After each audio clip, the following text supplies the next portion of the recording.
May uwi lang ako. Saan galing? Bawal. Galing? Bawal? Halos happy niyan. Uwi lang yan. Hindi pwede. Ba? Yung nakasabi mo, Merry Christmas. Yan wala yung issue, kaya okay lang Yung muna. pala kayo sabi ko, palitan natin. Eh, nakalimutan ko bili, nakapalit eh. May tanong ako. Ano yan? Ano yung kadalasan ginagawa niyo dito pag walang cater? Ano? Pag walang cater, break muna kami mama. Kasi nandun ako sa kabila, siya rito. Siya maglili sa bahay, ako naman mag... Doon ako sa kabila, magagawa ko ng mga sakya, mag-check, kung ano yung mga ayusin, mag-ayos ako. Pumila ako rito, kakain. Pumilang pahinga, balik ulit ako sa kabila. Hapon na ulit ako babalik dito. Pero, Eh, hindi naman naging usual. Nagliligpit ng mga ginamit sa catering. Eh, yun lang naman ang papa mo pagka nandito siya, di ba? Pagka naman wala lang ako lahat siya. Di ba? Ano lang, kami rito mamo, pag kami tatlo lang ni ate na dito. Hiwa-hiwalay kami tatlo. Si ate sa kusina, dito si mama, doon ako sa kabila. Magkakain lang yun. Saka lang magkakasama-sama ulit. Tapos hiwalay ulit. Balik ulit trabaho.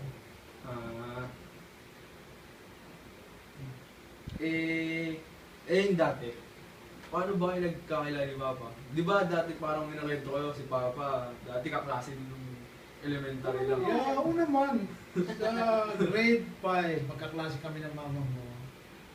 Then, yun lang. Grade 6, iba na. High school, hindi naman ako dito nag-high school sa atin. Sa Marikina ako nag-high school eh. Si mama mo dito ako sa Marikina. Tapos Manila na ako na nagka-vocational course. May trabaho ng after na trabaho. Nakatapos ako, 2 weeks akong bakasyon. Napasok na ako ng pabrika. Trabaho na ako umpisa na. And 2 years, 5 months. Nakapagsawa ko naman ako. Tapos, sulat-sulat. Sulat-sulat. Di ba? Ay, hindi ba ba? Di ba? Matagal pa bago ano. Matagal pa. Teka pala, paano ka ba nagkaroon ng ideyang mag-start na sumulat sa akin? Ay, sumulat. Ano kasi nun eh. Sino ba nagano sa yung sulatan ako? Eh di sino pa, di mga best friend mo. Pero ano, pagkakilala naman ng mga papa mo.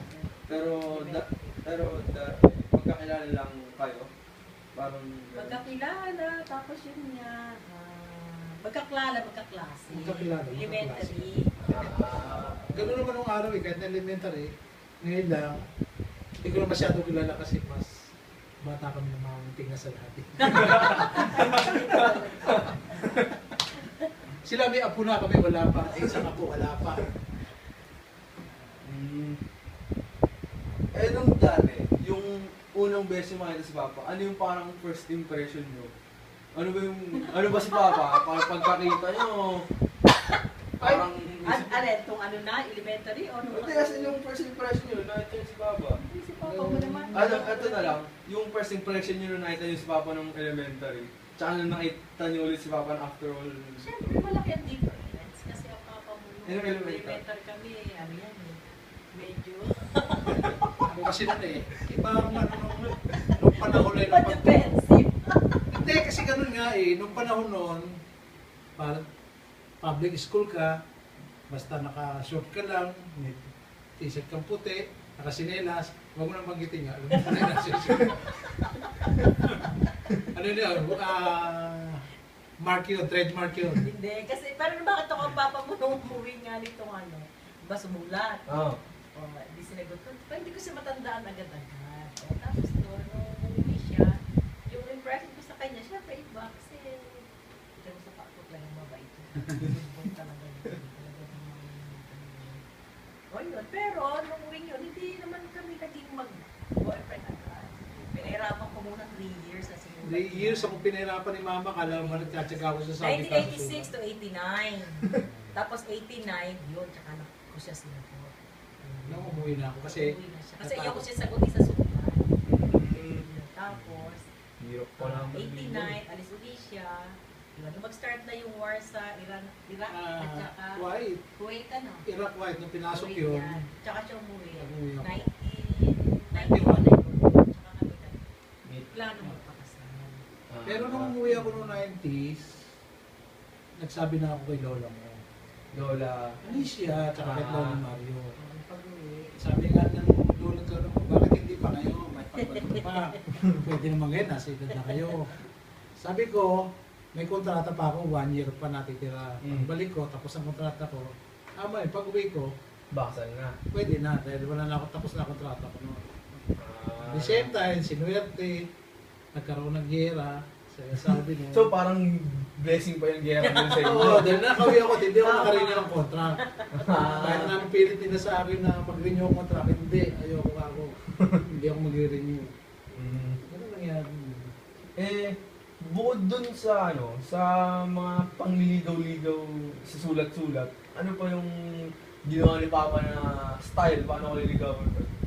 Pag birthday ko, Birthday, kasi... ipapadala siya ng, sino ba kinausap mo nun na doon na roses at saka sa chocolate? Hindi, yun yung kasama sa door-to-door yun. Door-to-door kasi, pwede kang, pag may mga may birthday, Tsaka ano, pwede kang model ng Goldilocks, gusto kasi nung cakes, puro sulat lang. yung voice tape, Voice kasi wala tape. pang cellphone, meron ba nung bihira, meron. Bihira din ang may landline na May telepono dito, no? At lang voice tape, at saka maghintay ka lang talaga ng Letter. sulat. Ang sulat nun, months bago dumating. Paso na, bago mo mabasa. Hindi ka tulad ngayon. Mabilis na. Mabilis ang communication. Mahirap mo dati. Mahirap na... Masarap ka, no? Parang gano'n. Kaya gano'n parang mo ngayon. Ano? Paano nyo, kailan, tsaka ano yung bagay na naisip nyo na oras na talaga para makapagpakasal na kayo ni Papa? Bukod sa nasa edad na kami, Hmm. kumbaga sa medyo natapos na rin ang obligasyon niya sa parents niya. Kasi nakatapos na niya sa Tito Jo, sa Tita Ann, diba? Hmm. So yun na yun, nung mag-ano siya na, yun nga. Tsaka talaga nakaplano yun. Tsaka Plan nasa edad talaga na kami yun. kasi si Papa mo is 29 na. Ako naman 27, pag 28. Kaya talaga, nasa edad na ng pag-asa. Puro nakaplan na kung bumalik ako noon, bago ako umalis noon, nagsabi ako sa lolo't lola mo noon, ako punta doon bago ako umalis. Tapos nung talagang nagplan na kami. Kaya nung umuwi ako, Yun na. ayun Balik ka na. na, balik ka na Ano na sila. talaga, pinag-usapan na yun. Hindi ka na sila sa Kasi alam na, hindi lang ng pagpapakasal lang. Kaya kasama matanda, tingin kalendaryo, ay, di pa dito. Bilugan mo, ganda-ganda. Alam mo, Mga matanda, mga pag parang pamahiin pa na may ano. Puro matanda na gano'n nun. Parang gano'n. Hmm. Eh, ano yung Ano? yung Marami ka naman pinakang... Anong tanong? Ano? Siyempre, conscious ako, paano kami nagawa ni Kuya, paano kayo nagsimula, di ba? Oh, sige, ano yun? Ano yung challenge na na-encounter nyo? Tapos, paano nyo siya na-overcome or paano siya nalagpasan? Mga ganun. Challenge.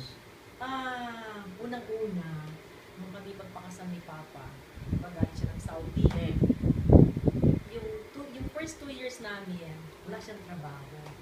Eh, ako ang kumbaga sa ako may trabaho noon, pinanganak pa si Kuya. Bago pinanganak si Kuya. Ako, bisibisigan. Ako lahat ng nagpo-provide financially, yan. Basta, tapos siyempre, sa tulong din ni Lola, gano'n lang naman yun eh. Then, nung 9 months na si Kuya, yan, tsaka siya nag-start na magbarko na. Di ba, nagtuturo naman ako, nagtrabaho naman sa mga at the same time, part-time din man ako, di ba, nagsasell ako ng mga jewelries. So, yun, nakasuporta sa akin. Tapos, naman siya si Papa, ayun na. Tuloy-tuloy na. Hanggang sa nakaisang contract ako, yun na, nag-umpisa na yun. Tuloy-tuloy na. Hanggang sa nakakuha kami ng ano sa Mateo, unang bahay natin. Tapos contract. Eto, ano yung paano nyo de-describe yung relationship nyo kay God? Just kung in what way nyo siya na-experience yung God's presence sa life nyo and at the same time dun sa pagiging married life nyo. Lagi naman natin sinasabi, di ba? Put God's in the center sa Kasi tsaka talaga napipil namin talaga nung lagi siyang nandyan. Kasi yung mga blessings na experience ko. Tsaka wala namang kami naging problema kahit sa ang bagay. Wala. Kumbaga kasi sa bawat desisyon na gagawin ko, laging pinag-uusapan. Hindi yung pwede ako lang. Bago ako mag-decide, alam niya. Diba? Kahit sa pagbili ng kahit na anong bagay, lagi alam ng papa niya, hindi ako yung mag-decide sa sarili ko lang. Yun. Saka isa pa lagi tayong safe, diba? Kahit na ilang beses tayong pinagtangkang pasukin dito, talagang hindi sila nakakapasok, diba? Tsaka talagang napakadaming blessings talaga. Wala pa kami na-encounter na problema talagang masasabing problema.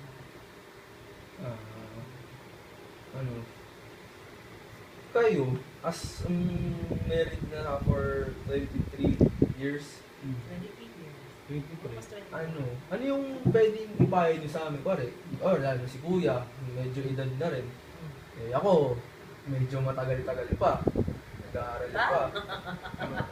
Ano yung mga dapat naming pag-isipan? Ano yung wag muna? At ano yung talagang dapat namin i-consider bago ang maisip namin yung magpakasal, magtayo ng pamilya, sarili. Mag-girlfriend, yan. Oo, Mag-girlfriend ganun. muna. Ano ba ang Di ba ganun like ba? sinasabi sa inyo ni Kuya, kasi dalawa ng kuya mo. Dalawa Una lalaki. yung pag-aaral. Ah. Diba? Kasi madali yung pag-girlfriend na yan. Madali yung pag-aasawa. Mas maganda yung tapos kayo ng pag-aaral kasi yung foundation sa kung ano magiging buhay nyo sa ibang lugar. Diba?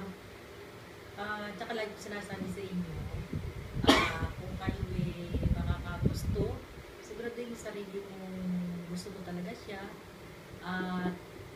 Huwag kayong gagawa ng bagay na alam mo kapag nangyari yun, like ko sinasabi sa inyo, yun na yung simula na pagbabago ng buhay. Kasi kung hindi ka nakatapos yung pag-aaral, tapos umauli ka sa punto, mapipilitan ka na talaga magpakasal dahil may nangyari na o dahil nabuntis na yung babae. Diba?